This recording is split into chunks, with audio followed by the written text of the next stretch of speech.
పెద్దపల్లి జిల్లా ధర్మారం అంబేద్కర్ చౌరస్తాలో ఉద్రిక్త వాతావరణం నెలకొంది. అభివృద్ధిపై చర్చకు ఇటు కాంగ్రెస్ అటు బీఆర్ఎస్ నాయకులు పరస్పరం సవాలు విసురుకున్నారు. స్థానిక అంబేద్కర్ విగ్రహం దగ్గరికి ఇరు వర్గాలకు చెందిన నాయకులు కార్యకర్తలు భారీ ఎత్తున చేరుకున్నారు. ఈ నేపథ్యంలో కాంగ్రెస్ బీఆర్ఎస్ నేతల మధ్య తోపులాట జరిగింది.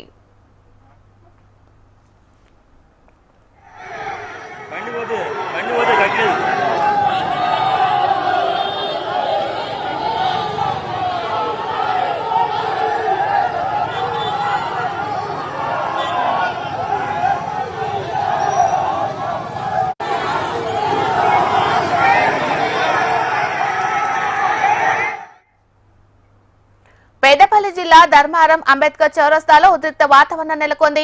అభివృద్ధిపై చర్చకు ఇటు కాంగ్రెస్ అటు బీఆర్ఎస్ నాయకులు పరస్పరం సవాళ్లు విసురుకున్నారు. స్థానిక అంబేద్కర్ విగ్రహం దగ్గరికి ఇరు వర్గాలకు చెందిన నాయకులు కార్యకర్తలు భారీ ఎత్తున చేరుకున్నారు. ఈ నేపథ్యంలో కాంగ్రెస్ బీఆర్ఎస్ నేతల మధ్య తోపులాట జరిగింది. మరి ఇదే అంశానికి సంబంధించి మరింత సమాచారం మా ప్రతినిధి గోపాలకృష్ణ అందిస్తారు. గోపాలకృష్ణ, బీఆర్ఎస్ అలాగే కాంగ్రెస్ నాయకుల మధ్య ధర్మారం మండలంలో 2 రోజుల నుంచి సవాళ్లు ప్రతి సవాళ్లు కొనసాగుతూ ఉన్నాయి.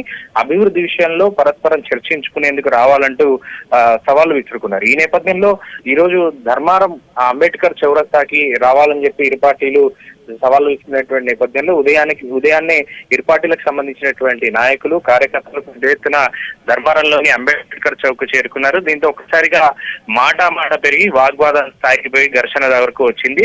ఒకరిపై ఒకరు తోసుకుంటూ నెట్టుకుంటూ పిడుగుదులు గుద్దుకుంటూ దాడి చేసుకునేటువంటి ప్రయత్నం చేశారు. ఈ నేపథ్యంలో పోలీసులు వారి 2 వర్గాలను కూడా అడ్డుకొని 2 వర్గాలను కూడా చెదరగొట్టే ప్రయత్నం చేస్తున్నారు. ఇంకా ఉద్రిక్త పరిస్థితులు అయితే కొనసాగుతున్నాయి. ఒకరినొకరు తోసుకుంటూ దూషించుకుంటూ అక్కడ ఉద్రిక్త వాతావరణాన్ని అయితే చేశారు.